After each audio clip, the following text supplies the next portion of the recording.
Hello students, नमस्कार। मैं हूं राजीव वर्मा, दिशा अकेडमी से। आज हम इस वीडियो में आपसे जो बात करेंगे वो एसएससी सीजीएल के विषय में होगी और हम यहाँ पर ये जानेंगे कि एसएससी सीजीएल के लिए क्या योग्यताएं होती हैं, उसका एग्जाम का पैटर्न क्या होता है, क्लियर है, और साथ साथ आपको तैयारी किस प्रकार से करनी है। ये आज का हमारा इसमें प्रमुख विषय। सबसे पहले एसएससी सीजीएल यानी कि combined higher secondary level exam होता है एसएससी का। हम इसके लिए अभी एक नया बैच जो है लॉन्च करने जा रहे हैं। ये लगभग जो बैच होगा वो प्रतिदिन 6 घंटे की इसमें क्लासेस होंगी। फाउंडेशन और एडवांस लेवल पर ये स्टार्ट। कहने का मतलब ये है आपके पास कि अगर आप बेसिक से स्टार्ट कर रहे हैं तो हम आपको एक फाउंडेशन बैच प्रोवाइड करेंगे। अगर आप ऑलरेडी पहले से तैयारी कर रहे हैं तो ये हमारा एक एडवांस बैच होगा जिसमें आप करेंगे। लगभग लगभग बैच का जो ड्यूरेशन होगा वो लगभग 6 मंथ का होगा और रिसेंटली ये बैचेस अलग अलग टाइमिंग पर हर मंथ जो है स्टार्ट हो। तो चलिए हम शुरुआत करते हैं सबसे पहले एसएससी सीजीएल के। देखिए, एसएससी सीजीएल की जो पोस्ट होती है ये एसएससी के द्वारा प्रत्येक वर्ष आती है और मैं आपको बताऊं लाखों की संख्या में स्टूडेंट्स इस फॉर्म को भरते हैं। जी हाँ, लाखों की संख्या में, लगभग 18 लाख, 20 लाख, 28 लाख तक आंकड़ा जा रहा है इसका। बहुत बड़ी संख्या में फॉर्म जो है इसको फिल किए जाते हैं पूरे भारत से। ग्रुप सी की पोस्ट होती है इसमें, पहले आप ये जान लीजिएगा। और ग्रुप सी की जो पोस्ट होती है ये लगभग क्लर्क लेवल की पोस्ट होती है। एसएससी की जितनी भी वैकेंसीज होती हैं, चाहे वो सीजीएल की बात करें या आपका 10+2 लेवल के हम लोग बात करें, यहाँ पर सब सेंट्रल जॉब होती है। ये इसकी सबसे बड़ी बात है। ये आपके लिए बहुत अच्छी चीज है कि अगर आप इसको ट्राई करते हैं तो ये सेंट्रल लेवल की जॉब होती है। भारत में आप कहीं भी इसमें नियुक्ति पर जाते हैं, आकर्षक, इसमें काफी सैलरी आपकी बहुत अच्छी होती है, मेडिकल फैसिलिटीज होती है। तो ग्रुप सी की इस पोस्ट में 10+2 में अगर हम देखेंगे सीएचएसएल में, तो एक पोस्ट है आपके पास लोअर डिविजनल क्लर्क, जिसे हम जनरली एलडीसी के रूप में जानते हैं, और या जूनियर सेक्रेटरी असिस्टेंट की एक पोस्ट है। इसमें आपकी डाटा एंट्री ऑपरेटर, जिसका मेन काम आप नाम से ही पता चला होगा, डाटा एंट्री से रिलेटेड है। और ये जो पोस्ट होती हैं ये सेंट्रल गवर्नमेंट के जो बहुत सारे डिपार्टमेंट्स होते हैं, मिनिस्ट्रीज होती हैं, ये उसमें आती है। तो आप कहीं भी इसमें आते हैं, जैसे डाटा एंट्री ऑपरेटर में आते हैं या एलडीसी में आपके पास आते हैं, आप यहाँ आपका चयन होता है। तो आप ये समझिए बहुत अच्छे जो सेंट्रल गवर्नमेंट के डिपार्टमेंट्स होते हैं, मिनिस्ट्रीज होती हैं, वहां पर आपको काम करने का मौका मिलता है और कार्य की जो स्थिति होती है वो भी काफी अच्छे होते हैं। ठीक है, काफी बढ़िया रहता है इसमें। अब पोस्ट के ये तो हमने देख लिया। अब हम अगली बात करते हैं यहाँ पर कि भाई इसकी एजुकेशन क्वालिफिकेशन क्या है। सीएचएसएल की आप जानते हैं कि जो एजुकेशन क्वालिफिकेशन होती है वो 12th पास होती है। लेकिन अगर हम लोग डाटा एंट्री ऑपरेटर की बात करते हैं, डीईओ डाटा एंट्री ऑपरेटर की, तो इसमें किसी भी स्टूडेंट को 12th पास होना चाहिए, लेकिन साइंस स्ट्रीम के साथ विद मैथमेटिक्स। ठीक है, तो अगर आप में से जो भी बच्चे यहाँ पर साइंस स्ट्रीम के हैं, मैथमेटिक्स लिए हुए हैं, तो आप इसमें डीयू पोस्ट के लिए आप उस फॉर्म को फिल कर सकते हैं। दूसरी पोस्ट आप देख रहे हैं एलडीसी की आपकी पोस्ट होगी। इस पोस्ट में केवल 12th पास चाहिए। यहाँ पर वो मैथ वाला जो एसेंशियल है वो नहीं है, तो केवल 12th पास अगर आप हैं तो भी चलेगा। ठीक है ना, तो ये आप देख लिया होगा आपने, समझ गए होंगे आप इस चीज को। अब चलो इसके बाद हम बात करते हैं कि एज कितने से कितने होती है। देखो, एसएससी सीजीएल की अगर हम लोग बात करें तो इसकी एज मिनिमम 18 वर्ष से शुरू होती है और अधिकतम होती है 27 वर्ष, यानी 18 से 27 वर्ष। लेकिन अगर हम कुछ खास कैटेगरीज में आ रहे हैं तो वहां सरकार के द्वारा हमें कुछ छूट मिलती है। जैसे अगर आप जनरल कैटेगरी में हैं तो 18 से 27 वर्ष ही रहेगी। अगर ओबीसी कैटेगरी के अंतर्गत आते हैं तो उनको एज में 3 इयर्स का रिलैक्सेशन होगा, यानी कि वो 30 वर्ष तक इस फॉर्म को जो है फिल कर सकते हैं। एससी एसटी कम्युनिटीज में अगर हम लोग आ रहे हैं, क्लियर है, आप में से जो भी बच्चे हैं इसमें, तो उनको 5 साल का रिलैक्सेशन होता है। पीएच प्लस जनरल, यानी कि जो कुछ डिसेबिलिटी के साथ है, जनरल कैटेगरी में है तो 10 इयर्स का रिलैक्सेशन है। पीएच प्लस ओबीसी यानी डिसेबिलिटी के साथ है, ओबीसी कैटेगरी में है, तो 13 साल का रिलैक्सेशन है उनको वहां पर जाकर। और एससी एसटी प्लस पीएच में आते हैं तो 15 साल का रिलैक्सेशन। फिर भी मैं आपसे ये कहूंगा कि आप 18 से 27 वर्ष की जो आयु की सीमा है उसको दिमाग में जरूर डाल के रखिएगा। खासतौर पर ये आयु ऐसा नहीं है कि मेरी 40-45 हो गई, क्योंकि उस समय पढ़ने की जो आपकी क्षमता होती है वो तब भी काफी कम हो जाती है। अगर मान लीजिए किसी को यहाँ पर हम 35 साल में उम्र दे देते हैं कि ठीक है हम बाद में भर देंगे, लेकिन मैं आपको बताऊं कि 27 साल तक, जो 18 से 27 साल है, बहुत उपयुक्त उम्र है पढ़ने के लिए। चीजों को आप जल्दी सीख लेते हैं। तो आप इस भरोसे में नहीं रहिएगा कि भाई हमें बाद में कर लेंगे, आराम से देख लेंगे। तो बेहतर होगा कि आप जल्दी से जल्दी इसकी तैयारी करिएगा। ठीक है, एज लिमिट की बात हो गई।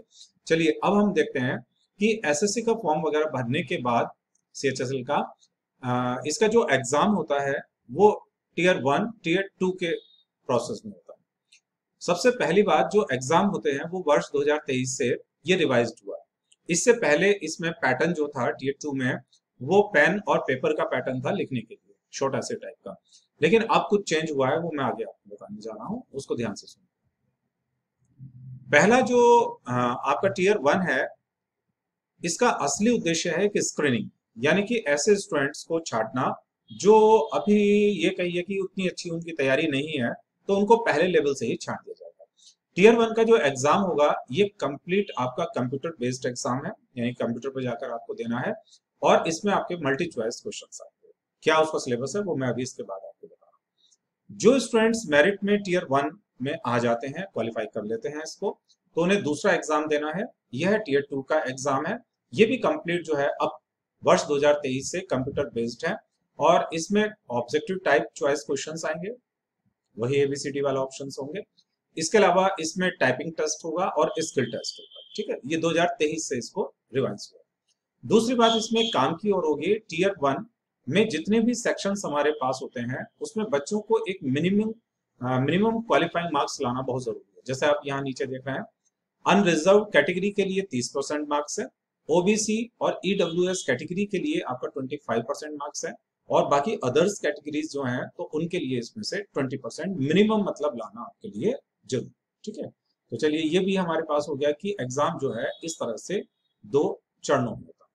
अब ये सबसे पहले आपके पास है एसएससी सीजीएल में, आप देख रहे हैं यहाँ पर, सॉरी सीएचएसएल में हम देख रहे हैं। इसमें टीयर 1 एग्जाम का जो पैटर्न है उसमें 4 सेक्शंस आपके पास हैं, जैसे कितने क्वेश्चंस और कितने मार्क्स के लिए। चलिए हम शुरुआत करते हैं। पहले आप देख रहे हैं जनरल इंटेलिजेंस है, यहाँ पर आप देख रहे हैं पॉइंट 1, 25 क्वेश्चंस इसके आएंगे और 50 मार्क्स इसके होंगे। जनरल इंटेलिजेंस जनरली हम लोग इसको रीजनिंग के रूप में रखते हैं, तो इस पार्ट को आप थोड़ा बुद्धिमत्तापूर्ण यानी कि रीजनिंग से रिलेटेड। जनरल अवेयरनेस, इसमें जीके प्लस जीएस वाला पार्ट आता है, 25 क्वेश्चंस आएंगे, हर क्वेश्चन 2 मार्क्स के लिए होगा, तो 50 मार्क्स हो गए। फिर उसके बाद देख रहे हैं क्वांटिटी एप्टीट्यूड का है, मैथ वाला बेसिक मैथ का पार्ट है, ये आपका 25 क्वेश्चन है, सेम 50 मार्क्स के लिए, हर क्वेश्चन 2 नंबर का होगा यहाँ पर। और इंग्लिश लैंग्वेज बेसिक नॉलेज के लिए है, 25 क्वेश्चन है, 50 मार्क्स है। कहने का मतलब है कि इन 4 सेक्शन से सबसे 25-25 तरह के आपके 25-25 क्वेश्चन पूछे जाएंगे।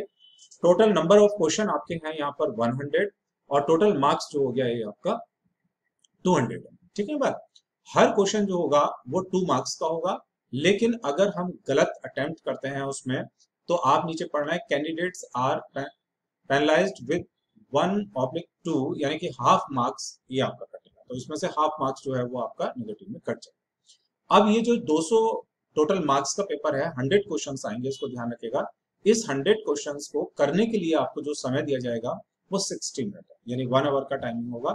अब ध्यान रखना इस बात को, क्योंकि इसमें स्पीड मेंटेन करती है, समय जो है वो कम है, क्वेश्चन जो है वो 100 क्वेश्चन आपके पास है, तो स्पीड बहुत मेन चीज है आपके पास। हो सकता है कि आप में से कई बच्चे जो हैं उनका जीएस इंग्लिश ठीक ठाक होगा या मैथ ठीक ठाक होगा, लेकिन टाइम की प्रॉब्लम हो जाती है और कहते हैं कि भाई क्वेश्चन छूट गया।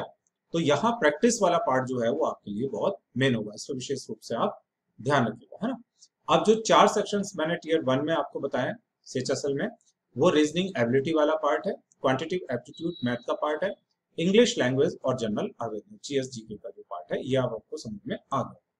इनके जो सिलेबस है, जो ये चारों पार्ट हैं, बहुत डिटेल्स में एसएससी का जो अपनी जब विज्ञप्ति आती है उसमें दिए हुए हैं, या आप इंस्टीट्यूट में संपर्क करते हैं तो हम आपको पीडीएफ के रूप में वहां पर उपलब्ध करा देंगे, क्लासेस में भी बताए जाते हैं।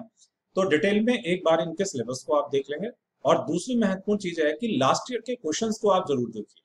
जैसे अगर आप first time second time exam दे रहे हैं, आपको बहुत आइडिया नहीं है, तो लास्ट ईयर्स के कम से कम मेरे हिसाब से कम 3-4 साल के पेपर तो आपको देख लेने चाहिए कि क्वेश्चन का स्टैंडर्ड क्या होता है, और फिर उसके बाद अपने प्रैक्टिस को उस पर आप बेहतर करिए। ठीक है, ये आपका रहेगा। चलिए आगे बढ़ते हैं। अब हमारे पास है टीयर 2, यानी कि पहला वाला सेक्शन अगर आपने पास कर लिया है तो अब वर्ष 2023 से रिवाइज्ड हुआ है, और ये कंप्लीट आपका ऑनलाइन है एग्जाम जो होगा इस वक्त। इसमें ये जो एग्जाम है टीयर 2, ये एक्चुअली में कुछ सेक्शंस में विभाजित होकर आपके सामने आएगा, और ये सेक्शन आपके यहाँ पर 3 सेक्शंस में आएगा। जो फर्स्ट सेक्शन है इसमें मॉड्यूल 1 मॉड्यूल 2 होगा। मॉड्यूल 1 में मैथमेटिक्स होगा आपका, और रीजनिंग जनरल इंटेलिजेंस होगा। आप फिर इस बात को समझिए, टीयर 2 का एग्जाम आपका जो होगा वो 3 मेन सेक्शन में। पहला जो सेक्शन है वो 2 पार्ट में डिवाइड है, यानी उसमें 2 पार्ट्स आएंगे आपके पास, मैथमेटिक्स वाला है और प्लस रीजनिंग इंटेलिजेंस का पार्ट है। सेक्शन 2 जो है इसमें इंग्लिश लैंग्वेज कॉम्प्रीहेंशन आएगा और प्लस जनरल अवेयरनेस होगा, यानी कि इंग्लिश वाला पार्ट हो गया जिसमें लैंग्वेज प्लस कॉम्प्रीहेंशन है, और दूसरा पार्ट आपका जनरल अवेयरनेस का होगा। सेक्शन 3 जो है ये कंप्यूटर नॉलेज का टेस्ट है और स्किल टाइपिंग का टेस्ट है, यानी कि जो तीसरा पार्ट है इसमें कंप्यूटर से रिलेटेड क्वेश्चंस होंगे और प्लस आपका टाइपिंग का जो टेस्ट है वो होगा। मार्क्स के आधार पर बात करें तो स्कीम ये होगी टीयर 2 की। आप देखिएगा यहाँ हमारे पास सेक्शन 1 है। सेक्शन 1 में मैंने आपको बताया था 3 सेक्शंस आएंगे, जिसमें मॉड्यूल 1 में मैथमेटिक्स, रीजनिंग, क्लियर है, ये आएगा। मैथमेटिक्स और रीजनिंग के टोटल क्वेश्चंस जो हैं वो 60 क्वेश्चन होंगे, ये देखिएगा, और 60 क्वेश्चन, हर क्वेश्चन जो है वो 3 मार्क्स का है, यानी 180 मार्क्स के होंगे, और टाइम होगा इसके लिए 1 आवर। सेक्शन 2 में अगर हम यहाँ पर आएंगे, सेक्शन 1 के 2 में अगर हम आ रहे हैं तो इसमें इंग्लिश लैंग्वेज कॉम्प्रिहेंशन और प्लस अवेयरनेस है। Number of total question English में आएंगे आपके 40, और प्लस अवेयरनेस वाला जो पार्ट है आपके पास इसमें 20 क्वेश्चन है, 60 हो गए, 60 इंटू 3 180 मार्क्स के लिए आपके पास ये भी है। उसके बाद हम यहाँ पर देख रहे हैं, देखिएगा, वो है आपके पास सेक्शन 2 आएगा, जिसका सेक्शन 3 में आएंगे, तो इसमें आपके पास टाइपिंग स्किल का टेस्ट होगा यहाँ पर, और प्लस ऊपर सेक्शन 3 जो आपके पास है कंप्यूटर के क्वेश्चन 15 क्वेश्चन, ठीक है, तो ये आपके पास रहेगा। अब देखिए सभी स्टूडेंट्स से मैं अपेक्षा करता हूं कि आप पैटर्न को बहुत ज्यादा फॉलो कीजिएगा। 2023 में काफी रिवाइज हुआ है, और लास्ट ईयर के क्वेश्चंस को आप थोड़ा देखते रहिए, रिसेंटली जो अभी हुए हैं इसको देखिएगा, ठीक है। तैयारी के लिए आपको एक अच्छा खासा समय चाहिए, और जैसे मैंने कहा क्लासेस के अलावा आप सही बुक्स नोट्स जो हैं उनको आप पढ़िए, और एक अपना एक सिस्टम बनाइए, टाइम मैनेजमेंट करिए कि आपको जो तैयारी करनी है वो कितने घंटे आप पढ़ेंगे और कितने घंटे आपको पेपर प्रैक्टिस करना, क्योंकि पढ़ने के साथ साथ पेपर प्रैक्टिस इसके लिए सबसे महत्वपूर्ण चीज है। अगर स्पीड नहीं है और आपने चाहे कितना भी अच्छा पढ़ा है, फिर उसका कोई लाभ आपको नहीं मिलेगा, ठीक है। तो इस वीडियो में हम लोग इतना ही रख रहे हैं। मेरी शुभकामनाएं हैं आपके साथ में कि आप काफी अच्छी तैयारी करिएगा, फाइनल सिलेक्शन भी आप लीजिएगा इसमें। इन्हीं शुभकामनाओं के साथ आज इस वीडियो को समाप्त करते हैं। Thank you.